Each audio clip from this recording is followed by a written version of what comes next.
A paz do Senhor. Vamos iniciar a lição 5. Conheça a sua nova família, a igreja. Texto áureo. Assim que já não sois estrangeiros nem forasteiros, mas concidadãos dos santos da família de Deus. Efésios 2, versículo 19. Verdade aplicada. Como filhos de Deus, fazemos parte da sua família e recebemos as bênçãos celestiais.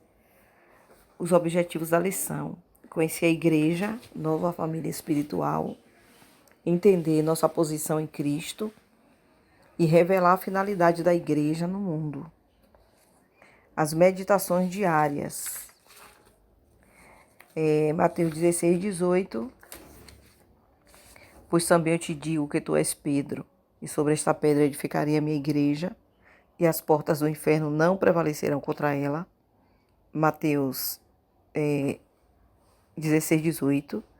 Efésios 2, 20 diz assim: edificados sobre o fundamento dos apóstolos e dos profetas, de que Jesus Cristo é a principal pedra de esquina.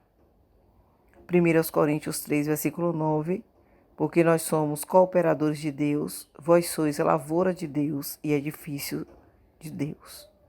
Atos 8, 4: mas os que andavam dispersos iam por toda a parte anunciando a palavra. E Atos 13, 52. E os discípulos estavam cheios de alegria e do Espírito Santo. O glossário da nossa lição tem 3 palavrinhas: confissão, que significa declaração da própria fé; imaculado, que não tem pecado; organismo, o sistema organizado. Vamos para o texto de referência. Está em Mateus 12. Nós iremos ler o versículo 46, o 47, o 48, o 49 e o 50. E falando ele ainda à multidão, eis que estavam fora sua mãe e seus irmãos pretendendo falar-lhes. Disse-lhe alguém: eis que estão ali fora tua mãe e teus irmãos, que querem falar-te. Porém ele respondendo disse ao que falara: quem é minha mãe? E quem são os meus irmãos? E estendendo a sua mão para os seus discípulos, disse: eis aqui minha mãe e meus irmãos. Porque qualquer que fizer a vontade de meu Pai que está nos céus, este é meu irmão e irmã e mãe. Vamos para a introdução. A igreja é um organismo vivo. Sim, ela é um organismo e uma organização. Como qualquer outra organização, ela tem sua liderança, sua diretoria e seus departamentos, tudo fazendo parte de um organismo. Tudo isso administrado pelo presidente, que lidera o ministério. A igreja tem sua administração como qualquer organização. Você vai ver tudo isso na igreja. A igreja é o corpo de Cristo na terra e nós somos os membros deste corpo. E desta forma devemos ativamente participar de tudo que envolve a igreja. Primeiro ponto: a igreja, organismo vivo e divino. Acima de tudo, a igreja é um organismo vivo. Uma organização não tem vida, mas o organismo é vivo. A igreja não é um clube, uma escola apenas, ou simplesmente um local de encontro. A igreja tem vida em si mesma e produz vida espiritual para seus membros. De onde vem a vida da igreja? Nessa lição você vai observar que a igreja é de Deus e ela é divina. É a única organização divina existente em toda a terra. Não existe outra. É a maior e mais importante organização em todo o mundo. Faz parte da igreja. Fazer parte da igreja é privilégio que pouca gente tem. Nenhuma autoridade humana, por mais competente que seja, é tão privilegiada e honrada quanto o simples membro da igreja de Deus. Já pensou nisso?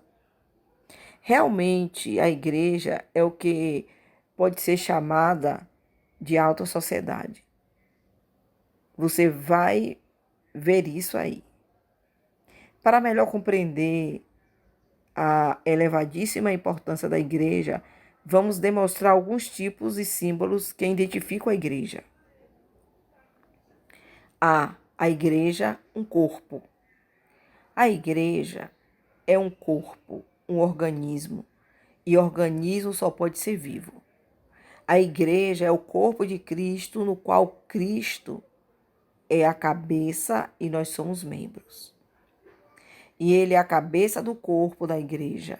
É o princípio e o primogênito dentre os mortos, para quem tudo tenha a preeminência. Colossenses capítulo 1, versículo 18. Você já faz parte desse corpo? B. A igreja é uma noiva. A igreja é a noiva de Cristo. Quando Jesus vier buscar sua igreja, em João 14,3, ele diz assim: E se eu for e vos preparar lugar, virei outra vez e vos levarei para mim mesmo, para que onde eu estiver, estejais vós também. Haverá um casamento em que Jesus será o noivo e a igreja será a noiva. Por isso você precisa assumir o compromisso com esta igreja, como a noiva e o noivo que se comprometem para o casamento.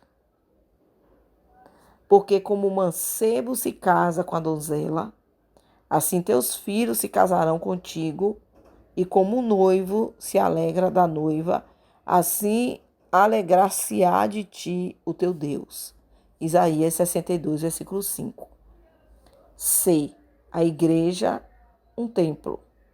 A igreja é como um templo, edifício de Deus. Jesus é o alicerce desse edifício. Nós, os membros da igreja, somos as pedrinhas desse edifício de Deus. Vós também, como pedras vivas, sois edificados, casa espiritual e sacerdócio santo, para oferecer sacrifícios espirituais agradáveis a Deus por Jesus Cristo. 1 Pedro 2, versículo 5. Você já faz parte dessa construção? Porque nós somos cooperadores de Deus, vós sois lavoura de Deus e edifício de Deus. 1 Coríntios 3, versículo 9. Ponto 2. O estabelecimento da igreja. A igreja é fundada por Jesus Cristo. Em Mateus 16, versículo 18. Pois também eu te digo que tu és Pedro, e sobre esta pedra edificarei a minha igreja, e as portas do inferno não prevalecerão contra ela. Todas as religiões têm seus fundadores, só que estes fundadores estão mortos, enquanto que o fundador da igreja está vivo. Apocalipse capítulo 1, 18 diz: E o que vivo e fui morto, mas eis aqui estou vivo para todo sempre. Amém. E tenho as chaves da morte e do inferno. Mas como foi fundada mesmo a igreja? Como edificamos a igreja hoje? A fundação da igreja. Em Mateus 16, do versículo 13 ao 19, nos ajuda a responder essas perguntas. Vamos ler então. E chegando Jesus às partes de Cesareia de Filipe, interrogou os seus discípulos, dizendo: Quem dizem os homens ser o filho do homem? E eles disseram: uns João Batista, outros Elias, e outros Jeremias, ou um dos profetas. Disse-lhes ele: E vós, quem dizeis que eu sou? E Simão Pedro, respondendo, disse: Tu és o Cristo, o Filho do Deus vivo. E Jesus respondendo, disse-lhe: Bem-aventurado és tu, Simão Barjonas, porque não foi carne e sangue que te revelou, mas meu Pai que está nos céus. Pois também eu te digo que tu és Pedro, e sobre esta pedra edificarei a minha igreja, e as portas do inferno não prevalecerão contra ela. E eu te darei as chaves do reino dos céus. E tudo o que ligares na terra será ligado nos céus. e tudo que desligares na terra será desligado nos céus. Então a igreja ela foi fundada em cima da pessoa de Jesus Cristo. Ele é a base.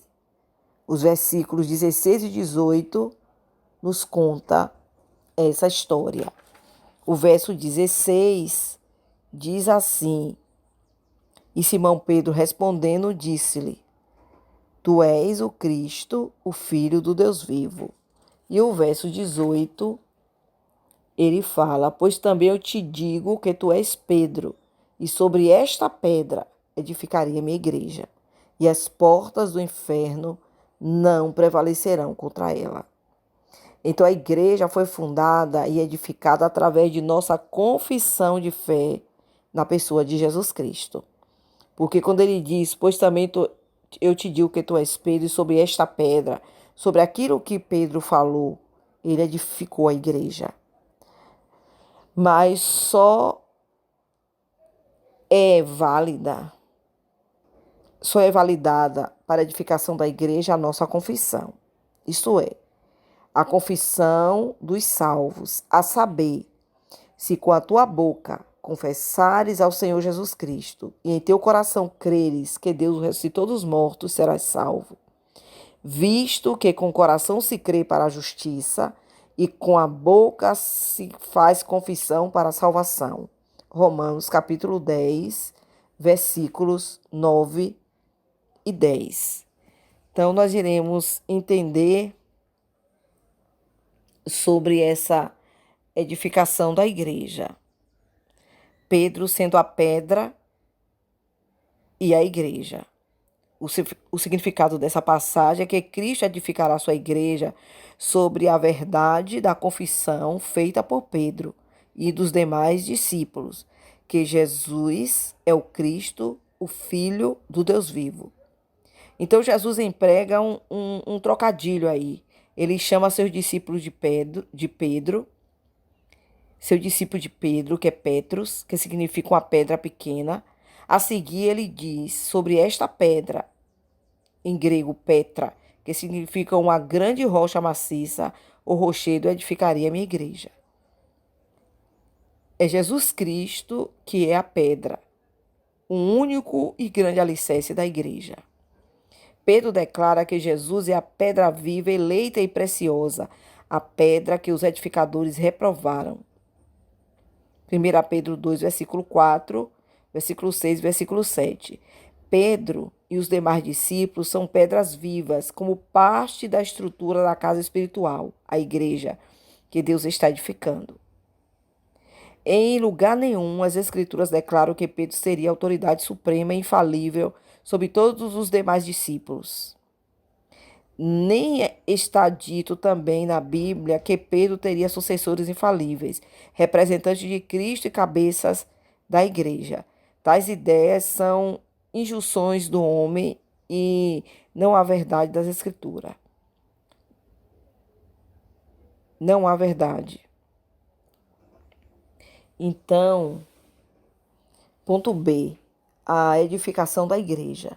A igreja não depende do que o mundo sem Deus diz acerca dela e do seu Deus. Porque as palavras da cruz é loucura para os que perecem, mas para nós que somos salvos é poder de Deus. 1 Coríntios 1, versículo 18. A igreja, então, foi fundada e edificada espiritualmente e não como uma organização material.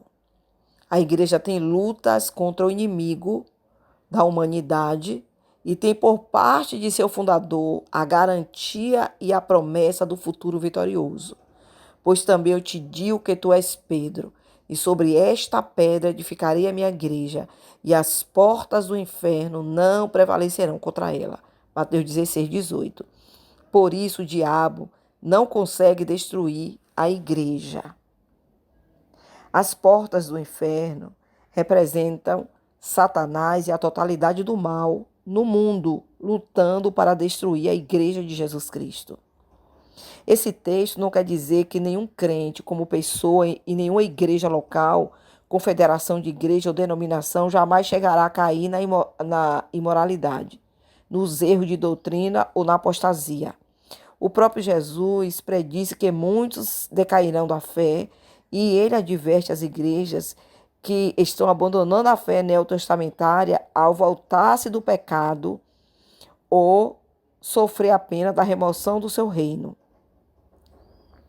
A promessa do versículo 18 não se aplica àqueles que negam a fé nem às igrejas mornas.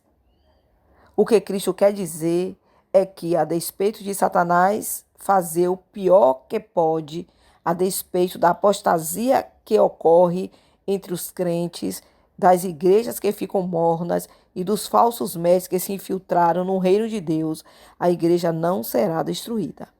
Deus, pela sua graça, sabedoria e poder soberanos, sempre terá um remanescente de crentes e de igrejas que, no decurso de toda a história da redenção, permanecerá fiel ao evangelho original de Cristo e dos apóstolos e que experimentará a comunhão com ele, o senhorio de Cristo e o poder do Espírito Santo.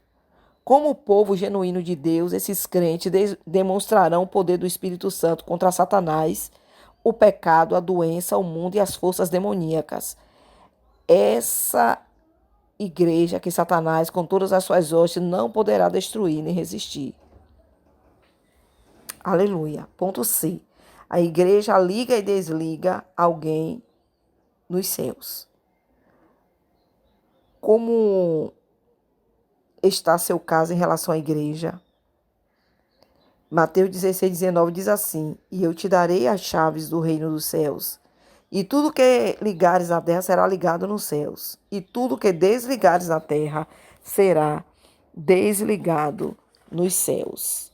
Você percebe que a igreja não é uma organização comum. Verificou a importância de ser membro da igreja? Que o Espírito Santo possa fortalecer sua vida através destes ensinamentos. O que é que a gente pode perceber sobre as chaves que representam a autoridade que Deus delegou a Pedro e às igrejas? Estas chaves são usadas para repreender o pecado e levar a efeito a disciplina eclesiástica. Orar de modo eficaz em prol da causa de Deus na terra. Dominar as forças demoníacas e libertar os cativos. Anunciar a culpa do pecado. O padrão divino da justiça e o juízo vindouro. Proclamar a salvação e o perdão dos pecados para todos quantos se arrependem e crê em Cristo. Glória a Deus. A edificação da igreja, ponto 3. Como você pode observar, em Mateus 16:18, Jesus usou o verbo no futuro: edificarei a minha igreja. A igreja, ela foi fundada por Jesus e continua sendo edificada por ele com o auxílio dos seus membros. Em 1 Coríntios, capítulo 3, versículos 5 a 11, nós iremos ler. Pois, quem é Paulo e quem é Apolo, senão ministros pelos quais crestes, e conforme o que o Senhor deu a cada um.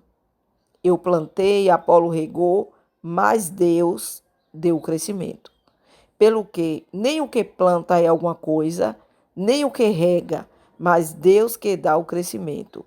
Ora, o que planta e o que rega são um, mas cada um receberá o seu galardão segundo o seu trabalho. Porque nós somos cooperadores de Deus, vós sois a lavoura de Deus, edifício de Deus.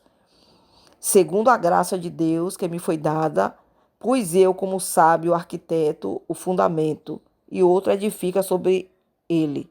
Mas veja cada um como edifica sobre ele, porque ninguém pode pôr outro fundamento além do que já está posto, o qual é Jesus Cristo. Então essa edificação está sendo feita até aquele dia, quando já estiver acabada, e disse-me: não seles as palavras da profecia deste livro, porque próximo está o tempo. Apocalipse 22, versículo 10. Ponto A. O valor da igreja. Jesus fundou sua igreja pagando o preço de sangue para readquiri-la das garras de Satanás. Sabemos que não foi com coisas corruptíveis, como prata ou ouro, que fostes resgatados da vossa vã maneira de viver, que por tradição recebestes dos vossos pais, mas com o precioso sangue de Cristo, como de um cordeiro imaculado e incontaminado. 1 Pedro 1, 18 e 19. Ponto B. A revelação da igreja. Tudo estava encoberto à compreensão da humanidade até o dia quando houve a inauguração da igreja, o qual, noutros séculos, não foi manifestado aos filhos dos homens, como agora tem sido revelado pelo Espírito Santo aos seus santos apóstolos e profetas. Efésios 3, versículo 5. O Espírito Santo foi derramado sobre toda a carne e agora, após o dia de Pentecoste, todos podem conhecer quem é Jesus e todos podem glorificar e invocar o seu nome, porque todo aquele que invocar o nome do Senhor será salvo. Romanos 10, versículo 13. Ponto C. A inauguração da igreja. O livro de Atos mostra a grandeza da inauguração da igreja. Tudo aconteceu 50 dias após a ressurreição de Jesus Cristo, cumprindo-se o dia de Pentecostes.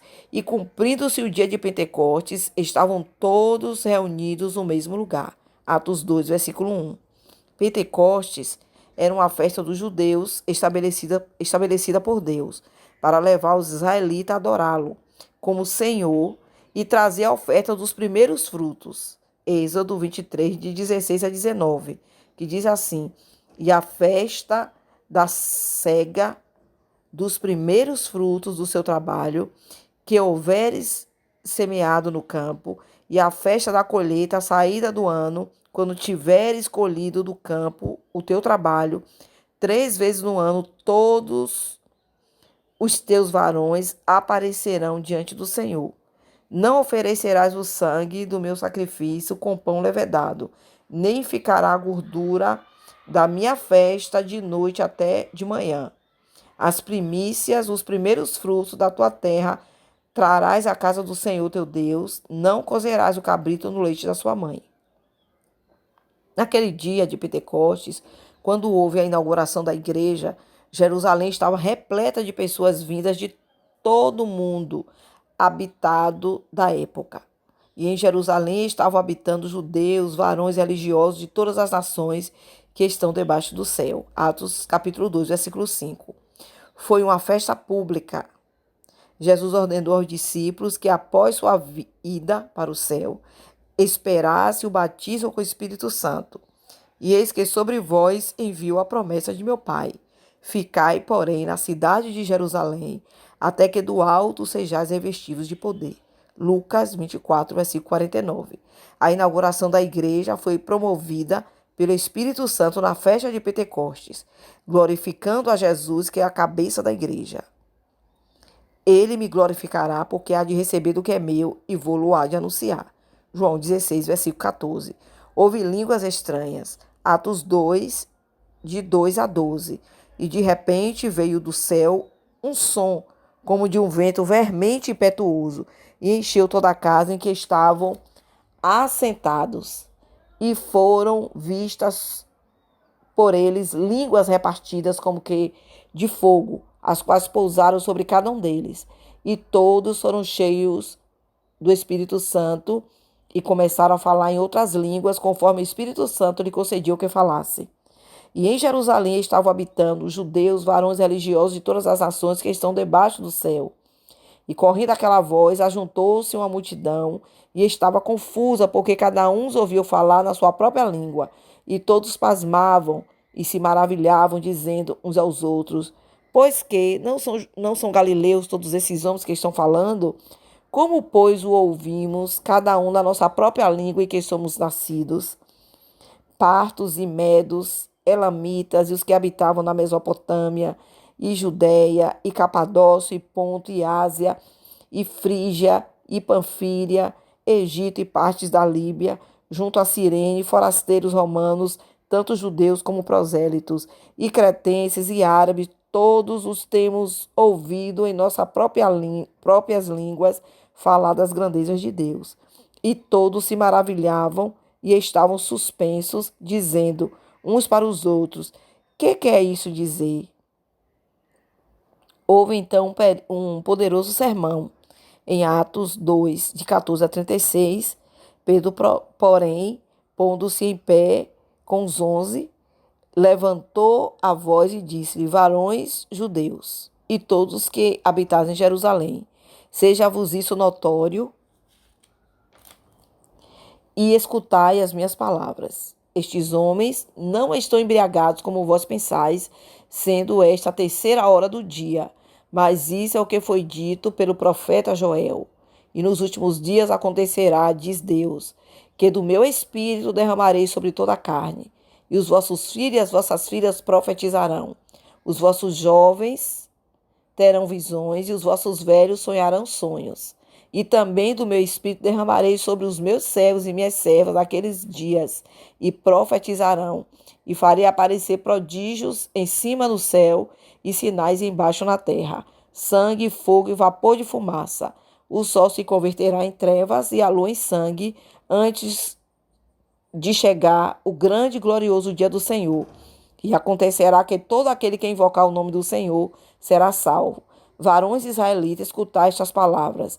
A Jesus Nazareno, varão aprovado por Deus entre vós, com maravilhas, prodígios e sinais, que Deus por ele fez no meio de vós, como vós mesmos bem sabeis.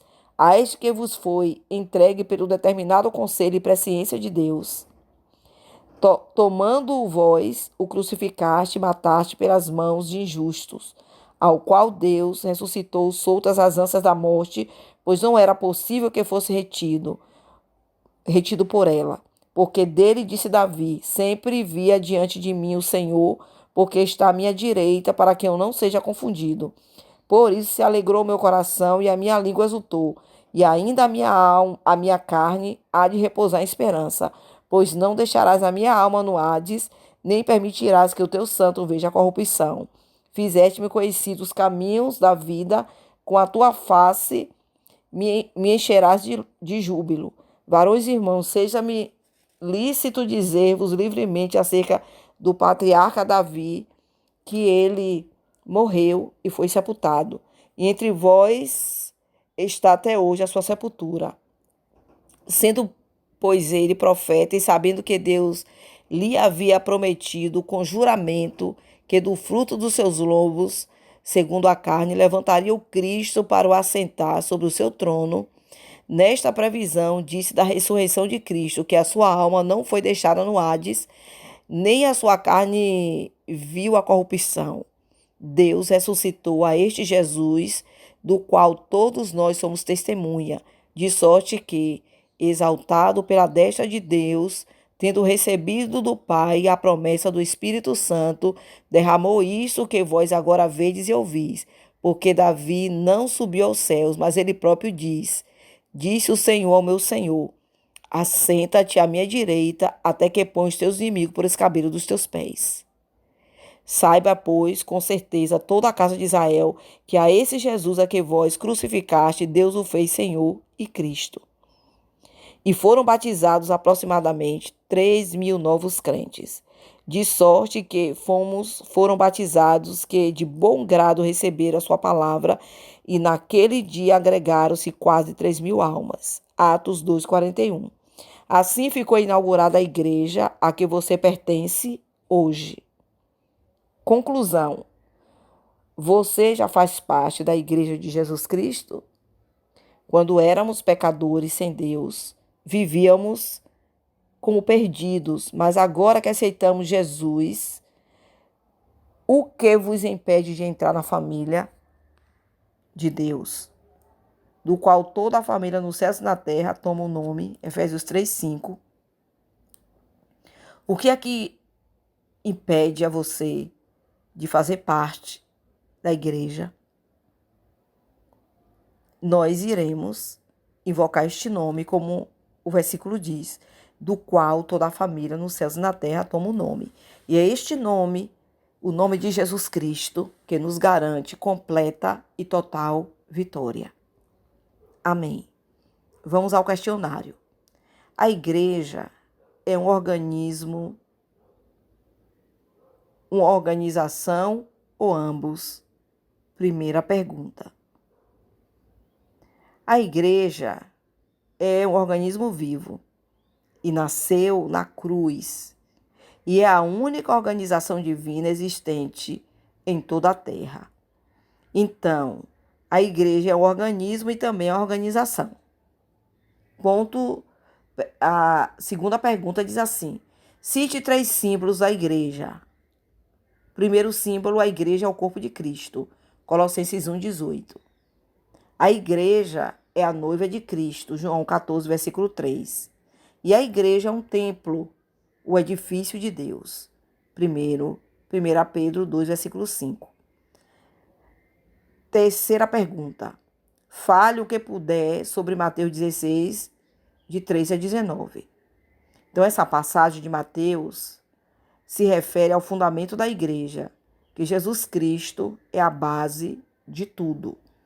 Não existe igreja sem o seu fundador, que é Jesus Cristo. Ele morreu e ele ressuscitou ao 3º dia. Por isso ele fala, nessa passagem de Mateus 16, que as portas do inferno não prevalecerão contra a igreja. Por quê? Porque ele venceu o diabo quando ele morreu e ressuscitou. Ele tomou o meu lugar e o seu lugar. E ele pagou o preço do nosso pecado para nos remir do poder de Satanás. Ponto 4. Que dia marcou a inauguração da igreja? Em uma das 3 principais festas de Israel, a festa da colheita, no Pentecostes, foi o dia que se marcou a inauguração da igreja. Então, foi a inauguração da igreja com a salvação de quase 3.000 almas. Então, ele inaugurou a igreja com muita excelência, o Espírito Santo. Ponto 5. Para que existe a igreja? A igreja, como organismo vivo e como a única organização autorizada por Deus, ela tem autoridade no nome de Jesus Cristo, que é seu fundador, para anunciar a salvação ao mundo, para levar o pecador ao arrependimento e levar esse pecador à cruz, para que ele possa receber o perdão dos seus pecados. E assim nós estamos fechando a lição 5. Vamos orar. Pai, obrigado, porque nesse momento nós fechamos mais uma lição com chave de ouro. E que o Espírito de Deus traga luz na vida de cada pessoa que nos ouve. Em nome de Jesus Cristo. Amém.